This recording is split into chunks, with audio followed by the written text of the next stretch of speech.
Bonsoir à tous et bienvenue dans ce nouveau numéro du 7-8 Société. Ce soir, nous allons parler d'un projet important, un projet qui va structurer le territoire des Yvelines et Saint-Quentin pour les années à venir, voire même les décennies. Un projet qui s'inscrit dans le cadre du Grand Paris. Il s'agit de la ligne 18, le futur métro qui reliera à l'horizon 2030 l'aéroport d'Orly à la gare de Versailles-Chantier en passant par Saint-Quentin en Yvelines. C'est un enjeu majeur pour l'économie, la recherche, la formation et c'est un enjeu qui fait débat également. Plusieurs collectifs, associations et même partis politiques demandent une révision totale ou partielle du projet. Pour en parler ce soir, Bertrand Houillon, le maire socialiste de Magny-les-Hameaux, Guillaume Sébillot, le président de l'ADAV, l'association de protection des droits des habitants de Voisins et de ses environs, et François Bellini, trésorier de la Chambre de commerce et d'industrie de Versailles-Yvelines. Bonsoir à tous les trois. Bonsoir.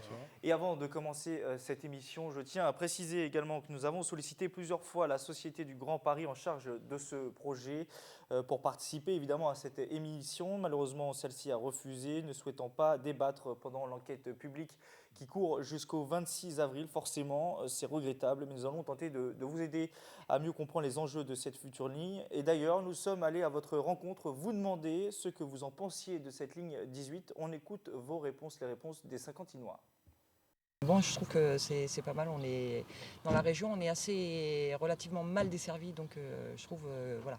Il est en dehors de mes préoccupations. On habite dans le quartier de la Bretonnière et bien sûr ça nous embête un peu quand même. La terre bouge sans arrêt et résultat, il vaudrait mieux que ça passe ailleurs quand même. C'est très bien, parce que sur Saclay, il n'y a pas de communication. Ça peut emmener plus de monde, ça peut faciliter les voyages pour les gens qui vont travailler. Voilà, donc après, mais bon, c'est vrai que ce serait dommage de dénaturer le paysage quand même. C'est vrai que moi, un truc aérien.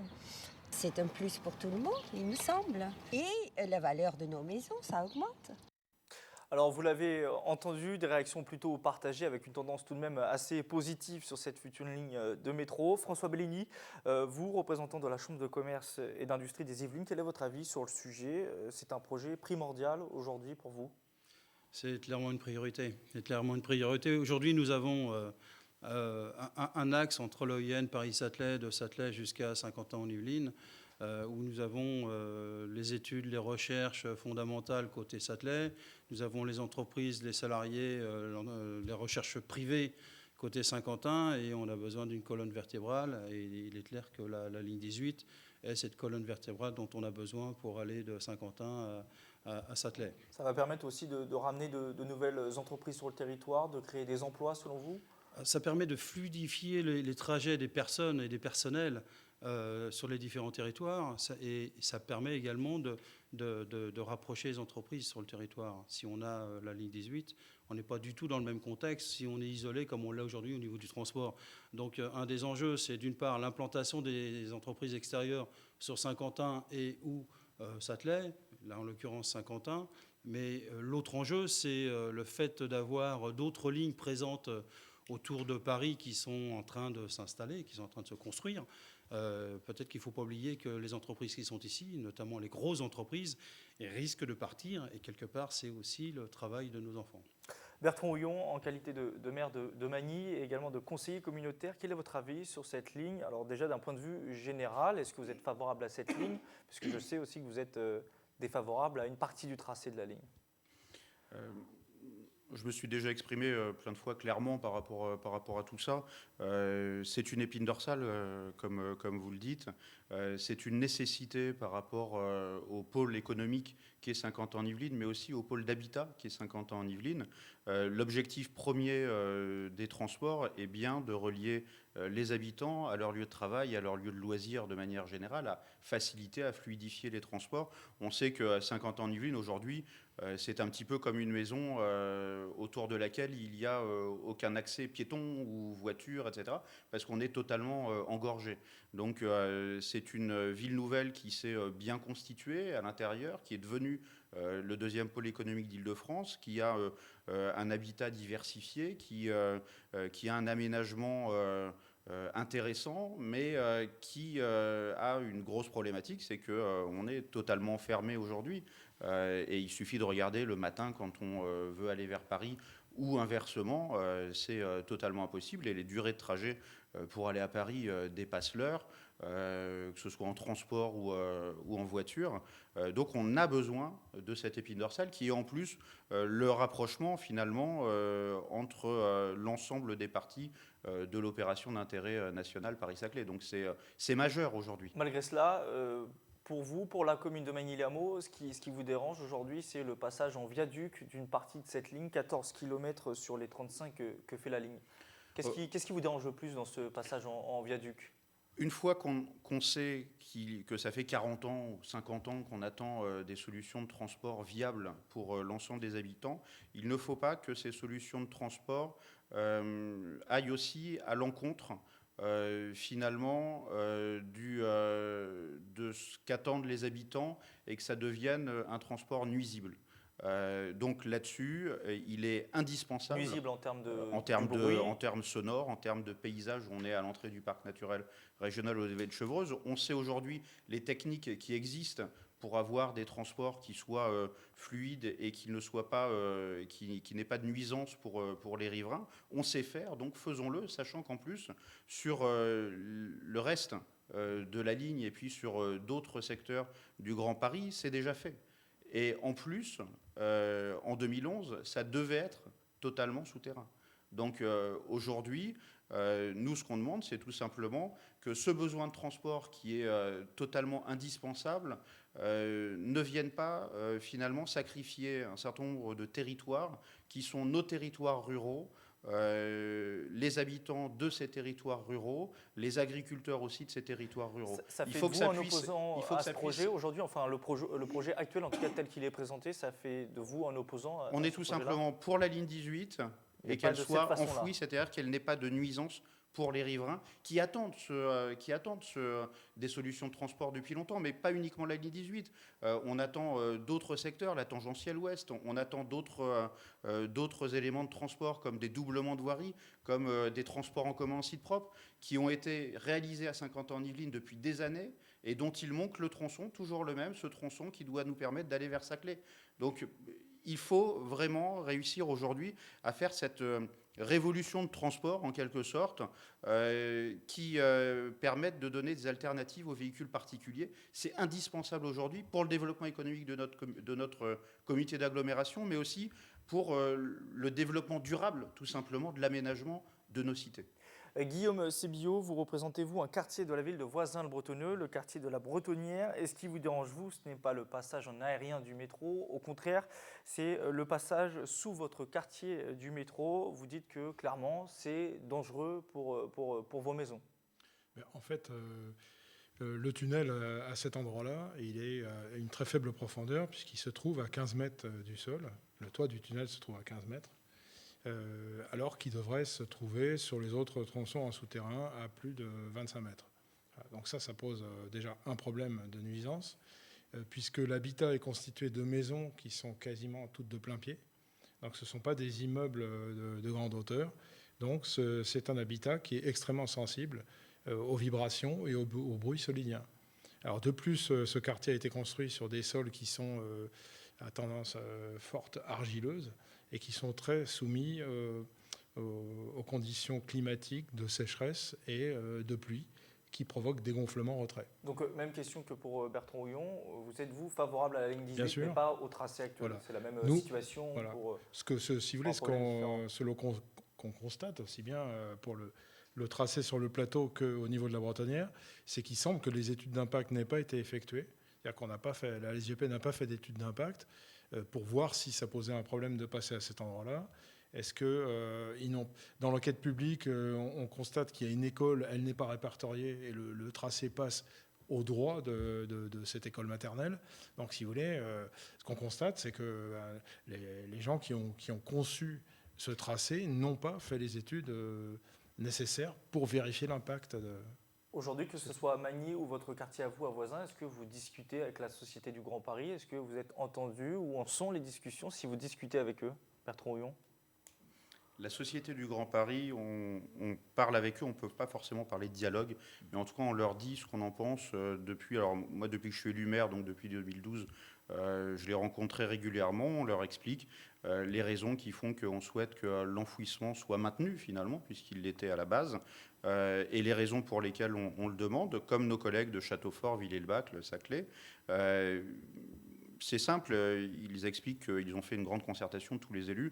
Simplement, à chaque réunion qu'on peut avoir avec eux, on leur explique, on leur donne le sentiment des élus de terrain que nous sommes, donc des habitants, en leur expliquant très clairement à chaque fois que c'est une épine dorsale indispensable, mais qu'elle ne doit pas apporter de nuisance aux riverains, et qu'il y a les solutions techniques qui existent. Simplement, à chaque fois, c'est une fin de non-recevoir. Ils restent sur leur système. L'argument, en tout cas pour Magny-les-Hameaux, c'est le coût que ça supposerait d'enfouir le métro, 250 millions d'euros en plus. C'est même pas l'argument, puisque cet argument-là, ils nous l'ont trouvé il y a à peine un an. Par rapport à toutes les demandes qu'on avait faites d'études, de chiffrage, d'études d'impact, etc.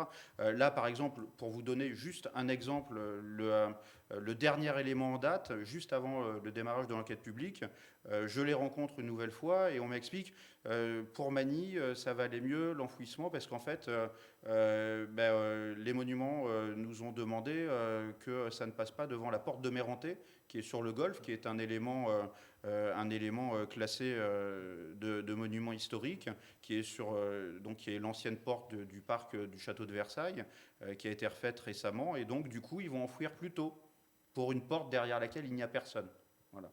Alors il faut protéger nos monuments historiques, mais il faut aussi protéger les populations, et ça par contre ils l'oublient toujours. Et Guillaume Sébillo, vous, les discussions sur le quartier de la Bretonnière, ça semble plutôt optimiste quand on va aux réunions publiques. On croit comprendre en tout cas qu'un nouveau tracé va se dégager. Il y a des choses comme ça qui se disent, ils le disent en public, mais on n'a aucun écrit, on manque d'écrit, on manque d'engagement. Et donc aujourd'hui, pour nous, on n'a pas évolué dans la situation depuis un an. On en est toujours au même point. C'est-à-dire qu'on nous promet des choses, on nous a dit, on a bien pris en compte votre problématique, on sait qu'il y a des problèmes techniques à la Bretonnière, donc on va faire tout ce qu'il faut pour passer sous le golfe. Mais aujourd'hui, tant que l'enquête publique n'est pas terminée, on n'a aucune assurance que ça soit le cas. François Bellini, tous ces problèmes locaux ne concernent pas directement, évidemment, la Chambre de commerce et d'industrie de Versailles-Yvelines. Est-ce que ça vous inquiète éventuellement sur un report? Est-ce que ça pourrait engendrer un report selon vous? Est-ce que ça vous inquiète, ça? Il faut savoir quand même que les problèmes locaux. Tout ce qui concerne ce que vous appelez les problèmes locaux sont des problèmes souvent de salariés. Oui, vous êtes un même territoire. Et les entreprises sont concernées par les salariés. Ça, c'est le premier point. Après, effectivement, la priorité de la Chambre de commerce, c'est que cette ligne se fasse. Ça, c'est très clair. J'entends que finalement, tout le monde est favorable à la ligne 18. Donc, il n'y a pas de problème de fond sur la ligne 18. Par contre, on comprend bien les problématiques liées à la mise en place de cette ligne. Donc peut-être qu'il faut effectivement travailler sur la partie bretonnière et demander à la Société Grand Paris de changer le passage souterrain. Alors je ne sais pas, après sur Magny, je ne suis pas un grand spécialiste. Est-ce que des systèmes liés à l'économie, la nuisance sonore pourraient répondre à la demande ou pas ? Est-ce que le fait qu'on demande ça peut avoir un impact positif, ou est-ce que vous demandez de façon définitive à enfouir Voilà une bonne question. C'est un enfouissement tout simplement parce que il suffit de regarder l'histoire des axes structurants qu'on connaît, ne serait-ce qu'en Île-de-France, et tout ce qu'on est en train d'enfouir aujourd'hui. Parce que, ou obligé de protéger à grands coups, parce que ça n'a pas été pensé avant. Là, on a alors un chiffre qui a été sorti dernièrement par la SGP, qu'on conteste, parce que ce chiffre-là... Sur le coût de l'enfouissement ? Oui, sur le coût de l'enfouissement, sur cette partie de ligne. Parce que nous, on arrive plutôt à 100 000 euros, mais bon, de toute façon, ça ne représente, même si on partait sur les 250 millions d'euros, ça ne représente que 0,8% du coût de l'ensemble du métro. Du Grand Paris Express, de 26 milliards d'euros. La ligne 18, ça coûtera à peu près 3 milliards d'euros. Ça fait 6 ou 8% de ce total-là, si on reste que sur la ligne. Par rapport à un tel investissement, sur forcément un emprunt qui va être sur des années, un axe structurant, si on prend l'exemple du métro, qui est sur une centaine d'années, qu'est-ce que c'est ? C'est la largeur du trait, voilà, tout simplement.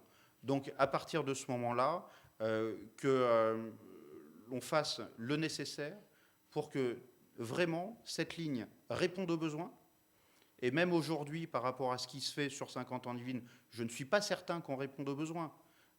Donc il faut réussir à répondre aux besoins et d'autre part, réussir à ce que ce besoin ne soit pas une nuisance pour ces mêmes personnes qui vont devoir le prendre. Quand je dis qu'on n'est pas sûr que ça ne réponde pas aux besoins, ça fait pareil, plus de 4 ans que je demande qu'il y ait des études sur l'intermodalité, au niveau notamment des pôles gares, c'est-à-dire qu'on puisse assurer et préfigurer les accès à ces pôles gares qui sont indispensables, parce que si on fait un métro auquel on ne peut pas accéder, ce métro ne servira à rien. Donc il faudrait, il faudrait des parkings, imaginons. Pas que des parkings, des axes aussi structurants de transport en commun pour des axes de rabattement vers ces gares. Quand on sait comment notre commune est la zone tampon entre le sud des Yvelines et 50 ans en Yvelines, Vélizy et Palaiseau, aujourd'hui, il faut qu'on puisse avoir des réponses dans le sud des Yvelines pour pouvoir accéder à ces pôles gares qui seront des appels d'air. Voilà. Et ça, aujourd'hui, pareil, ça fait partie des choses sur lesquelles nous n'avons pas de réponse. Guillaume Sébillot, vous vouliez Il y a aussi un problème qui dure depuis la construction de la ville nouvelle, c'est le contournement sud de Voisins-le-Bretonneux qui n'est pas réglé. C'est-à-dire que vous avez un flot de voitures qui traverse. Voisins, on rappelle, hein, c'est au milieu de l'agglomération de Saint-Quentin. C'est, disons, dans le sud. Hein, c'est l'extrême sud de l'agglomération. C'est la deuxième partie tampon avec Magny-les-Hameaux voilà. par rapport au sud. Exactement. Bon, aujourd'hui, si vous voulez, il manque ce contournement de Voisins parce que toute la circulation passe par Magny-les-Hameaux, par Voisins-le-Bretonneux, traverse les petites rues de Voisins. Et l'apport d'une gare va faire venir énormément de voitures. La SGP n'a pas prévu de parking à la gare de Saint-Quentin-Est et ce problème de contournement n'est pas réglé. Donc ça, si vous voulez, c'est des millions d'heures de travail perdues tous les matins par des gens et tous les soirs par des gens qui viennent de Dampierre, qui viennent du sud des Yvelines, de l'Essonne et qui veulent passer. François Bellini, vous êtes d'ailleurs intervenu durant la réunion publique avec Guyancourt sur ce problème des parkings. Exact. Il me semble quand même qu'on a entendu parler de parking sur Saint-Quentin. Donc, en tout cas, au niveau de la Chambre de commerce Île-de-France. Ça peut faire peur d'ailleurs des parkings, parce qu'on peut imaginer des énormes, il faut déjà y arriver. Tout à fait. Des énormes espaces. On n'est pas sûr d'y arriver jusqu'au parking aujourd'hui. Et la multimodalité est un point important. Également, effectivement, on demande ces 2 points. Les parkings également, ce sont souvent les parents pauvres de ce type de projet, mais qu'il faut absolument intégrer dans ces projets. Il y a une autre problématique aujourd'hui sur cette ligne 18, en tout cas vous l'avez également souligné François Bellini pendant la réunion publique, c'est que cette ligne va se faire en 2 étapes. Une première étape qui concerne pas forcément directement les Yvelines, avec en 2024 un premier tronçon d'Orly à Saint-Aubin, puis en 2030 une mise en service de Saint-Aubin à la gare de Versailles. Donc en gros on devrait avoir cette ligne 18 qui arriverait à Saint-Quentin uniquement en 2030. Vous, François Bellini, vous dénoncez ce calendrier, vous dites on peut et on doit aller plus vite. Oui, tout à fait. Il me semble clairement que le problème n'est pas un problème technique, que le problème est clairement un problème de décision. Donc nous, on demande à ce que cette ligne 18 soit faite en totalité en 2024, qu'il y ait ou non d'ailleurs les Jeux Olympiques. Les Jeux Olympiques peuvent être un prétexte, un accélérateur. Mais, surtout que les Jeux Olympiques pourraient arriver, on va dire, en force à 50 ans en Yvelines avec le golf. Oui, tout à fait. C'est d'autant plus justifié avec les Jeux Olympiques, mais pas seulement. C'est qu'une question d'activité, de business. 2030, j'ai tendance à dire que c'est une éternité pour une entreprise. On n'a pas de visibilité à 2030 dans une entreprise, même les grosses. À 2024, on commence à voir des choses. On peut imaginer des déménagements, on peut imaginer de s'installer sur un site, mais à 2030, on ne prend pas de décision. Donc si on veut attirer les entreprises sur 50 ans en Yvelines, on n'a pas le choix. Il faut que cette ligne soit mise en place. Quels sont vos moyens d'action sur ce sujet-là ? De donner notre avis, de discuter régulièrement avec la Société du Grand Paris, d'être présent dans les différentes commissions. Voilà. Bertrand Houillon, sur ce calendrier-là, vous partagez le point de vue. En tant qu'élu communautaire, il faut que la gare arrive en 2024 à Saint-Quentin ? Enfin, de toute façon, on a déjà 40 ans de retard sur un axe structurant. Finalement, 6 ans de plus, c'est pas très grave. Sur cette partie-là, si, c'est grave. Mais 40 ans de retard, c'est déjà grave. On aurait déjà dû avoir, depuis des dizaines d'années, un transport en commun site propre qui aurait déjà pu régler un certain nombre d'éléments. On aurait déjà dû avoir le doublement de cette voirie, la RD 36, pour régler aussi un certain nombre de désagréments. Ce métro structurant, avec ces rabattements justement possibles par TCSP, avec un rabattement possible totalement nécessaire pour l'intermodalité avec les autres gares de Saint-Quentin en Yvelines, c'est des éléments qui sont indispensables, qui ne me semblent pas aujourd'hui totalement travaillés par rapport au projet qui est présenté, vraiment. Hein. Pour moi, c'est une vraie déception, en fait. C'est-à-dire qu'on sait tous, au niveau du terrain, la nécessité de cet axe structurant et des rabattements en intermodalité à partir de l'ensemble de l'existant. On le sait tous au niveau du terrain. Simplement, on est arrivé avec une société du Grand Paris qui a lancé comme ça un projet totalement hors sol, sans connaître ne serait-ce qu'un chouïa de notre territoire, et qui reste concentré sur sa ligne de conduite qui reste hors sol. Voilà.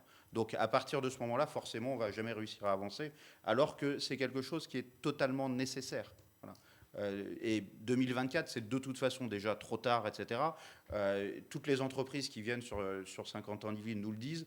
Sur ma commune, j'ai la chance d'accueillir Safran qui se développe avec l'ensemble de ses laboratoires. Première question qu'ils nous ont posée, c'est comment on fait pour pouvoir accéder, comment on fait pour pouvoir venir travailler. Au-delà du rapprochement habitat-emploi, il faut que les gens puissent bouger, dans un sens ou dans l'autre. Je vous propose maintenant d'écouter un nouvel avis, puisque ici on est tous favorables à la ligne 18, en tout cas vous. Juliette Snitter, elle est conseillère municipale d'Europe Écologie Les Verts à Guyancourt. Elle et son parti s'opposent totalement au projet. Écoutez. Nous, écologistes, nous sommes opposés à cette ligne 18. Nous sommes pour les transports en commun, mais des transports en commun efficaces qui répondent aux besoins de la population. Et en l'occurrence, cette ligne 18 ne va pas y répondre. Elle est surdimensionnée, c'est un énorme investissement, 4 milliards d'euros, qui traverse une zone désertique, une zone des champs, dans laquelle il n'y a pas de logement. Et du coup, il n'y a pas de population qui va aller sur cette ligne 18. Et en fait, cette ligne 18, elle a pour objectif de faire de la spéculation immobilière. L'idée, c'est on construit une ligne, un métro, et on urbanise autour. On demande de la rénovation de nos transports, le RERB, qu'on mette un tramway. Enfin, il y a tout un tas de solutions qui n'ont pas été étudiées, qui répondraient beaucoup plus aux besoins de la population. Et c'est ça que nous demandons. Alors, je vais vous faire réagir tous les trois sur ce qui vient d'être dit. On va commencer par vous, Guillaume Sébillot. Projet surdimensionné, spéculation immobilière. On pourrait faire tout aussi bien avec les moyens de transport que l'on a aujourd'hui si on les améliore. Est-ce que vous partagez certains de ces points de vue ? En fait, nous, ce qu'on constate, c'est que c'est un projet qui n'est pas fini, parce que le problème de la gare de Saint-Quentin-Est, en fait, cette gare, elle dessert aujourd'hui principalement des zones d'habitation, puisqu'on sait très bien que les gens qui travaillent au technocentre n'utilisent pas les transports en commun, c'est les gens qui viennent en voiture, travailler en voiture principalement, et qu'en fait, il aurait fallu aller jusqu'au bout, et il aurait fallu que cette ligne 18 pénètre jusque dans le centre de Saint-Quentin pour assurer l'interconnexion avec les moyens de transport existants, la future radiale qui doit se développer aussi vers le nord. Donc voilà. François Bellini, est-ce que le territoire des Yvelines et de Saint-Quentin pourrait continuer à se développer économiquement sans cette ligne 18 en améliorant les transports actuels ? Oui, bien sûr, mais moins vite. L'enjeu aujourd'hui, c'est, on en a parlé tout à l'heure, l'EOIN Paris-Satelet est considéré comme territoire majeur.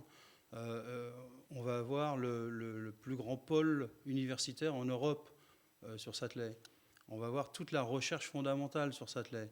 On a les entreprises qui sont ici. J'ai tendance à dire régulièrement que si la mayonnaise n'apprend pas en termes d'activité des entreprises vis-à-vis de la recherche, on n'y arrivera pas. C'est pas la réussite si on n'a pas ça. Donc la ligne 18, pour nous, est un outil majeur permettant de le faire.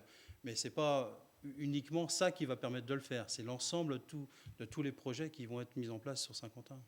Bertrand Houillon, vous avez la chance de conclure cette émission. Votre avis aussi à vous sur ce qui a été dit à l'instant. On pourrait faire le territoire sans cette ligne 18 et puis aussi sur la spéculation immobilière. Est-ce que c'est un sujet qui peut vous inquiéter, vous aussi? Au-delà des aspects de désert qui remercie l'intervenante qu'on a entendue, puisque je fais partie d'une partie du désert traversé, cette ligne 18, pour moi, aujourd'hui, est fondamentale, je le répète, mais elle ne peut pas être toute seule. Un axe structurant, une colonne vertébrale, elle n'existe pas, elle ne sert à rien s'il n'y a pas le reste. Et donc cette colonne vertébrale ne peut servir que s'il y a l'intermodalité, que s'il y a la construction aussi de l'ensemble des autres modes de transport complémentaires qui doivent s'ajouter. Tout le Sud-Yvelines doit pouvoir être irrigué par des modes de transport complémentaires alternatifs aux véhicules particuliers pour éviter l'asphyxie. On doit pouvoir travailler sur un certain nombre de routes, notamment la RD 36 devrait être doublée. C'est complémentaire. Il faut que nous puissions travailler également sur la restructuration de la ligne du RER B qui doit être complémentaire de cette ligne 18. La tangentielle d'ouest doit pouvoir raccrocher. Et les liens entre les pôles gares de Saint-Quentin-en-Yvelines est absolument fondamental.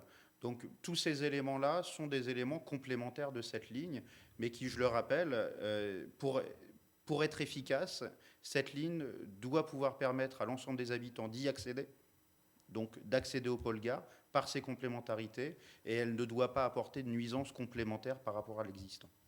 Merci à tous les trois d'avoir participé à cette émission et vous pouvez participer encore à l'enquête publique sur la ligne 18 via le site internet enquêtepublique ligne18.fr et cette émission est à retrouver également en replay sur tvfil78.com. Bonne soirée à tous.